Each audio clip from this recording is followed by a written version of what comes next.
कक्षा 10 का प्रश्नावली 3.3। तो फर्स्ट नंबर क्वेश्चन है, निम्न रैखिक समीकरण के युग्म में से किसका एक अद्वितीय हल है। अद्वितीय हल है, किसका कोई हल नहीं है, या किसके अपरिमित रूप से अनेक हल है। तो अद्वितीय हल की स्थिति में, अद्वितीय हल अगर आएगा मेरा, तो उसे हम ब्रजगुणन विधि से हल करना है। अद्वितीय हल आएगा तो मुझे ब्रजगुणन विधि से हल करना है। तो फर्स्ट इक्वेशन हमको दिया था। इससे पहले हम ब्रजगुणन के बारे में हम जानेंगे। तो यहाँ पे देखते हैं, मान लेते हैं इक्वेशन दिया है आपका a1x plus b1y plus c1, इस फॉर्म में दिया है।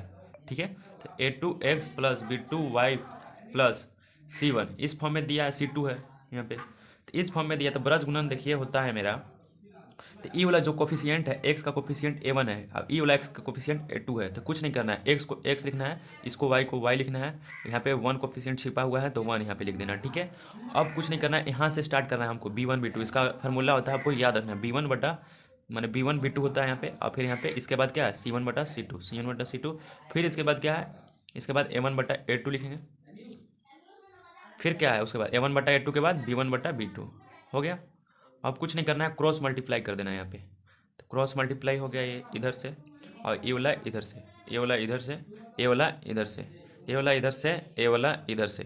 तो अब हमको क्या करना है इसमें, तो अब इसका फार्मूला x ऊपर हो जाएगा, अब ये वाला गुना हो जाएगा। तो b1 c2 हो गया, फिर बीच में माइनस आएगा, तो फिर क्या हो जाएगा, b2 c2 हो c1 हो जाएगा, x का हो गया। और फिर y का, तो y वाला कोफिशिएंट गुना करेंगे तो c1 a2 हो जाएगा, फिर माइनस c2 a1 हो जाएगा। ठीक है, फिर 1 वाला कोफिशिएंट, तो 1 को 1 लिखेंगे, फिर a1 b2 हो जाएगा, फिर माइनस a2 b1 हो जाएगा। तो ये मेरा ब्रज गुणन का फार्मूला है, ये आपको याद रखना है। ठीक है, तो इसी फार्मूला पे सारे क्वेश्चन बनेंगे।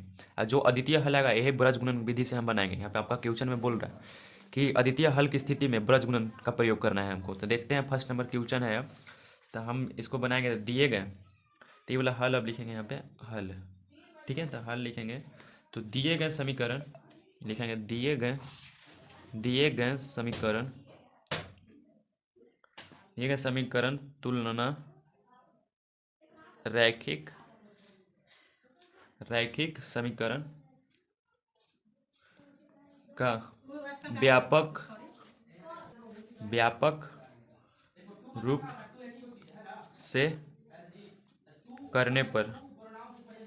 ठीक है, व्यापक रूप से हम कर रहे हैं इसको। तो देखिए यहाँ पे हम बताए थे, ये a1 x1 है, फिर b1 y है plus c1 equal to 0, a2 x है प्लस b2 y है प्लस c2 0 है। ठीक है, तो अब हम यहाँ पे कोफिशिएंट मिलाएंगे। यहाँ पे a1 का वैल्यू इसमें मिलाएंगे तो इसका कितना है, 1 कोफिशिएंट छिपा हुआ है। a1 का वैल्यू कितना आ गया यहाँ पे, a1 का वैल्यू, फिर b1 का वैल्यू, फिर c1 का वैल्यू हम लिखेंगे, फिर a2 का वैल्यू, फिर b2 का वैल्यू, फिर c2 का वैल्यू। तो a1 का वैल्यू कितना है, 1 है। ठीक है, और b1 का वैल्यू कितना है यहाँ पे, देखिए -3 है। c1 का वैल्यू कितना है, -3 है। फिर a2 का वैल्यू कितना है यहाँ पे, यहाँ a2 के देखिए सेकंड इक्वेशन में 3 है। ठीक है, a2 का वैल्यू 3 है। b2 का वैल्यू कितना है, -9 है। c2 का वैल्यू यहाँ पे कितना है, -2 है। तो अब हमको क्या करना है, पहले भी हम बताए थे ये वाला इक्वेशन को हल करके। तो देखिए a1 बटा a2 निकालना है, क्या a1 बटा a2। तो इससे पहले हम कुछ समझ लेते हैं, अद्वितीय हल और अपरिमित रूप से अनेक हल ये क्या होता है हम दिखाते हैं आपको। तो यहाँ पर देखिए आपका किताब सारणी 3.4 में दिया है कि देखिए अगर मेरा a1 बटा a2 not equal to b1 बटा b2, तो इसका केवल एक अद्वितीय हल है, अद्वितीय, इसी का हमको ब्रज गुणन ज्ञात करना है। अगर तीनों बराबर आ जाए तो अपरिमित रूप से अनेक हल है, इसका ब्रज गुणन नहीं निकलना है। a1 बटा a2 b1 बटा b2 not equal to c1 बटा c2 मैंने संपातीय रेखा है, इसका कोई हल नहीं है। तो इसी को हम बोलते हैं अपरिमित रूप से हल, और इसे अद्वितीय हल और कोई हल नहीं। तो इसी को हमको बताना है। ठीक है, तो अब यहाँ पे हम बनाते हैं इसको। तो a1 बटा a2 इसमें निकालेंगे, तो a1 बटा a2, तो a1 का वैल्यू 1 और a2 का वैल्यू 3। फिर b1 बटा b2 निकालेंगे, तो b1 का वैल्यू -3 और b2 का वैल्यू -9। ठीक है, अब c1 बटा c2 निकालेंगे, c1 बटा c2, c1 का वैल्यू -3 और c2 का वैल्यू -2। अब इसको काटेंगे तो ये माइनस माइनस कट जाएगा, 1/3 बार में कटेगा, ये माइनस माइनस कट जाएगा, कटवे नहीं करेगा। तो मेरा कौन कौन बराबर है, a1 बटा a2 इक्वल टू b1 बटा b2, ये दोनों बराबर है। ठीक है, ये दोनों बराबर हैं, नॉट इक्वल टू c1 बटा c2, क्योंकि 3/2 बराबर है 1/3 का नहीं है। तो इसको हम क्या लिखेंगे बताइए।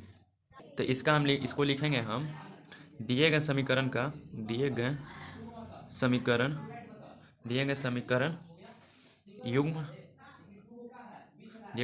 युग्म का कोई हल नहीं है। तो हमको ब्रज गुणन इसमें प्रयोग ही नहीं होगा, क्योंकि अद्वितीय हल के लिए हमको बोला था कोई हल नहीं है।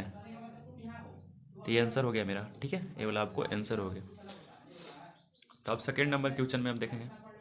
फर्स्ट का सेकंड नंबर है 2x plus Y equal to 5। इसको हम अच्छा से लिखेंगे, तो 2x को 2x लिखेंगे, फिर y प्लस माइनस या प्लस में इधर भेजेंगे तो माइनस में हो जाएगा, इधर जीरो हो जाएगा, ठीक है। ये मेरा फर्स्ट इक्वेशन हो गया। फिर इसको 3x को 3x लिखेंगे, प्लस 2y को 2y लिखेंगे, और 8 को इधर भेजेंगे तो -8 हो जाएगा, फिर जीरो। इस सेकेंड इक्वेशन हो जाएगा मेरा, क्या सेकेंड इक्वेशन। तो यहाँ पे लिखेंगे दिए गए समीकरण, दिए गए समीकरण, दिए गए समीकरण की तुलना रैखिक समीकरण, रैखिक समीकरण, रैखिक समीकरण का व्यापक व्यापक व्यापक रूप में करने पर। तो इसमें हम दिया a1x plus b1 y plus c1 0, a2x plus b2 y plus c2 0। ये मेरा इक्वेशन दिया हुआ है। तो a1 का वैल्यू कोफिशिएंट क्या है, a1 का वैल्यू है मेरा 2 है, b1 का वैल्यू कितना है 1 है, यहाँ पे देखेंगे, यहाँ पे देखिए b1 का वैल्यू 1 है, c1 का वैल्यू -5 है, फिर a2 का वैल्यू कितना है, यहाँ पे देखिए 3 है, b2 का वैल्यू कितना है 2 है, c2 का वैल्यू कितना है -8 है, ठीक है। अब हम a1/a2 निकालेंगे, a1/a2, तो देखिए 2/3 हो गया, a1/a2। फिर यहाँ पे क्या हो जाएगा, b1/b2 निकालेंगे, तो b1 की कितना वैल्यू 1 है और b2 का वैल्यू 2 है। फिर c1/c2 निकालेंगे, c1 का वैल्यू -5, फिर c2 का वैल्यू -8, ये कट गया। तब यहाँ पे हम देखेंगे कि मेरा कोई बराबर नहीं है, तो यहाँ पे हम लिख सकते हैं a1/a2 not equal to b1/b2। तो इसको हम क्या लिखेंगे, सारणी 3.3 में आप देख सकते हैं इसको। तो यहाँ पे देखिए सारणी 3.3 में a1/a2 not equal to b1/b2, इसका कोई एक हल, मैंने केवल एक हल अद्वितीय है, इसको लिख सकते हैं केवल एक हल, इसको हम लिख सकते हैं केवल एक हल, केवल एक हल अद्वितीय है, अद्वितीय। तो अद्वितीय के बारे में फिर क्या बोला था क्वेश्चन, अद्वितीय को बोला था कि आप इसे ब्रज गुणन विधि से बनाएं। तो ब्रज गुणन विधि से हम बनाएंगे इसको। तो यहाँ पे हम ब्रज गुणन विधि का भी फार्मूला हम बताए थे आपको कि देखिए x/b1 इंटू c2 हो जाता था, -b2 c1 हो जाता था। इसी हम फार्मूला पे आपको बनाते हैं। तो देखिए x, तो x हम लिखेंगे यहाँ पे, x कहाँ पे है, तो x को x लिखेंगे, और फिर नीचे है b1 यहाँ पे देखिए b1 इंटू c2 है, तो b1 का वैल्यू 1 है, इंटू c2 का वैल्यू कितना है -8 है। तो इसको हम लिख लेना, फार्मूला को भी लिख लेते हैं, b1 इंटू c2, आपको बनाने में भी अच्छा लगेगा, b2 c1 equal to y equal to c1 a2 minus c2 a1 equal to 1/a1 b2 फिर a2 b1। ये वाला मेरा फार्मूला है ब्रज गुणन से। ब्रज गुणन यहाँ पे लिखेंगे, ब्रज गुणन से, गुणन से, ठीक है। तो x को x लिखेंगे, फिर b1 का वैल्यू कितना है यहाँ पे देखिए b1 का वैल्यू है 1, और c2 का वैल्यू कितना है यहाँ पे, c2 का वैल्यू है -8, तो b1 का वैल्यू है 1 और c2 का वैल्यू है -8, ठीक है। फिर माइनस है, तो b2 का वैल्यू कितना है 2 है, यहाँ पे 2 है, b2 का वैल्यू 2 है, और c1 का वैल्यू कितना है, c1 का वैल्यू -5 है, ब्रैकेट बंद करेंगे -5 हो गया ये, ठीक है, इक्वल टू y है। फिर c1 का वैल्यू कितना है -5 है, फिर a2 का वैल्यू कितना है 3 है, 3 लिख देंगे, ठीक है। यहाँ पर आपको दिख रहा है 2 का वैल्यू। फिर -c2 कहाँ पे है -8 है यहाँ पे, तो -8 हो गया यहाँ पे, इंटू a1 कहाँ पे है 2 है, 2 हो गया, इक्वल टू 1/a1 कितना है 2 है, b2 कितना है यहाँ पे, b2 देखिए 2 है, फिर माइनस a2 कहाँ पे है, a2 यहाँ पे 3 है, b1 कहाँ पे है 1 है। तो ये वाला हो गया मेरा गुना। अब इसको हम गुना करके लिख सकते हैं। तब यहाँ पे हम गुना करेंगे, यहाँ पे गुना करके हम बता रहे हैं आपको। तो x को x लिखेंगे ऊपर वाला को, और 8 गुना -8 गुना 1 करेंगे तो -8 आ जाएगा। फिर इधर माइनस कितना हो जाएगा, माइनस प्लस हो जाएगा, फिर कितना होगा 2 × 10 इक्वल टू y। फिर यहाँ पे करेंगे तो 5 × 3 = 15, तो -15 हो गया। फिर माइनस, तो 8 दूना 16, तो माइनस प्लस हो गया, तो 16 हो गया ये। फिर 1, फिर 2 दूना 4, फिर 3 गुना 1 करेंगे तो -3 आ जाएगा, ठीक है।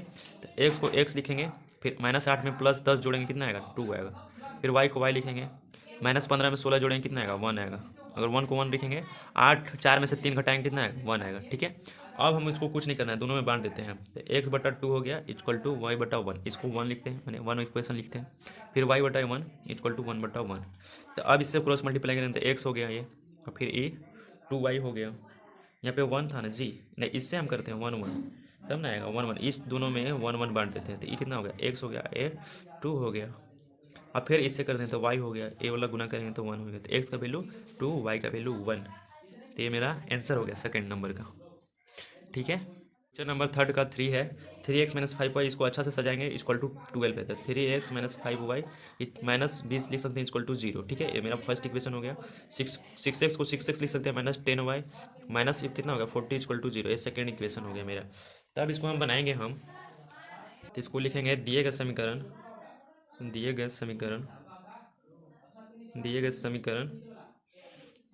तुलना रैखिक समीकरण का व्यापक रूप से करने पर। ठीक है, तो इसका value a1x plus b1y plus c1 0 ये वाला होता है। a2x plus b2y plus c2 0 ये हो गया मेरा।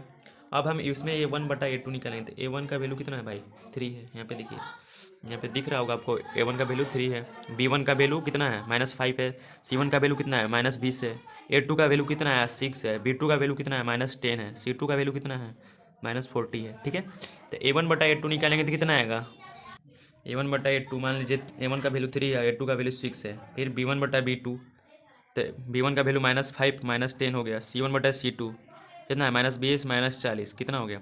एक कट जगह 1/2 आएगा, एक कट जगह 1/2 आएगा, एक कट जगह 1/2 आएगा। ठीक है, तो a1/a2 b1/b2 c1/c2 ये आएगा फॉर्म में। तो क्या हम बोलेंगे इसको अपरिमित रूप से अनेक हल है। आपको दिखाना है सारणी 2.3.4 में। तो यहाँ पे देखिए सारणी 3.4 में अगर मेरा ए वाला फॉर्म में आएगा तो अपरिमित, यहाँ पे लिखेंगे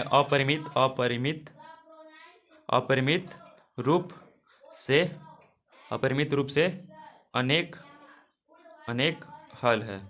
ठीक है, तो अगर हमको अद्वितीय हल आता तब ब्रज गुणन से बनाते, अगर अद्वितीय हल नहीं है तो इतना ही पे मेरा आंसर हो गया। ठीक है, अल्लाह के क्वेश्चन नंबर 4 है।